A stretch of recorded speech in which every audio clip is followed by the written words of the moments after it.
Love. Love. That four-letter word that has been capturing imaginations since the beginning of time. Songs, sonnets, stories, self-help, and all the genres from across the spectrum have never stopped being fascinated by love. But really, who has time for all that? Today I want to share with you a shortcut to a true paradigm of love. To understand love, just look at the eyes of my father, Rabbi Chaim Gurevitch of blessed memory. Can you see that twinkle? Can you see his love?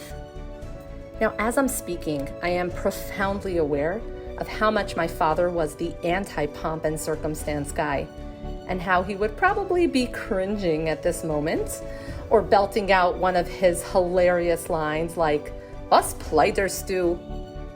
But in this new painful reality, I really feel like my father's story needs to be shared, because his story is about a lot of different things, but woven throughout, you will see this constant binding thread of his outstanding and genuine love.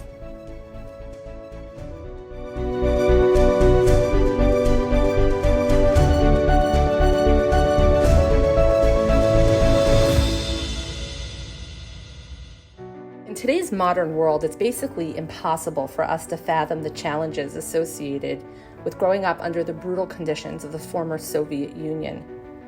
While many of us can debate the pros and cons of Tempur-Pedic versus memory foam mattresses, my father's early childhood years involved nights of sleeping on a mattress on the floor that was basically strategically positioned to conceal a trapdoor entry into an illegal mikvah, which my Babi Bella operated out of her home in Tashkent. This was no ordinary slumber party in a sleeping bag. This was high-risk desperation and self-sacrifice to preserve Yiddishkeit at any cost, for the love of Hashem and for the love of a fellow Jew, to assist with the performance of this most sacred mitzvah. When children were being forced into communist schools, my father would run and hide to avoid the spiritual poison of the evil communist agenda. And you know what? He succeeded. But can you fathom a childhood with that level of danger and fear? I can't. But I do fathom the tremendous chus of being my father's daughter. From the youngest age, my father set his mind and heart on forging a connection with the Rebbe. When he was 7 years old, the Gurevitch family had finally made it to Israel. But my father did not stay there for long because his heart was set on 770. He wanted to be with the Rebbe. My father loved the Rebbe so much. I remember knowing that deeply from a very young age. The Rebbe was sort of his North Star. And when the Rebbe passed away in 1994, I remember seeing my father doubled over on his bed, sobbing. His grief was so profound and immeasurable, really. But I bore witness to it when I was 9 years old. And the only grief that comes close in comparison is the grief we have all been experiencing recently since his passing. My father devoted his life to the Rebbe in a way that we will never understand. My father's next big love was definitely his family. Growing up, we all knew our father had this unapologetic bias towards all of us. He loved us in a major way, in a generous way, in a nachas kind of way. It doesn't matter what time your flight is landing, I'll still pick you up from the airport kind of way. And that love extended to each family member, my mother, his siblings, in-laws, cousins, nieces, and nephews. And when the grandkids started to come along, forget about it.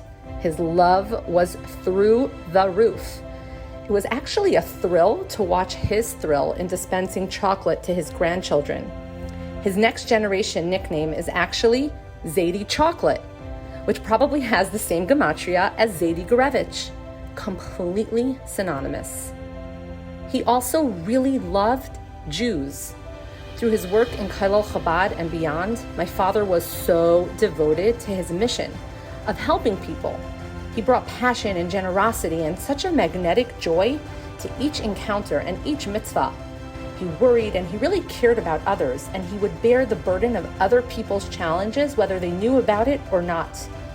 He also had this unique passion for helping people perform mitzvahs. The fact that he passed away in the midst of doing his holy work, which he relished so dearly, it's beyond tragic. But at the same time, it's so meaningful. My father died in an act of love. He also loved a lot of other things.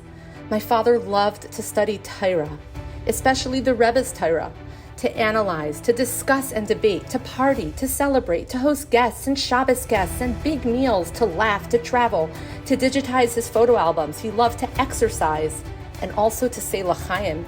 He loved his friends and his mentors. He basically had this tremendous joy and love for life, like his actual name Chaim would imply. The fact that he was taken from us so tragically and way too soon, he still had so much life and so much love left in him. It's completely unfathomable. None of us have wrapped our minds around it, and I don't think we ever will. But I'm pretty sure that we are all Shloshim today, and hopefully better people thanks to him, because our Father really taught us how to love. His life and his legacy will live on forever in our family and beyond.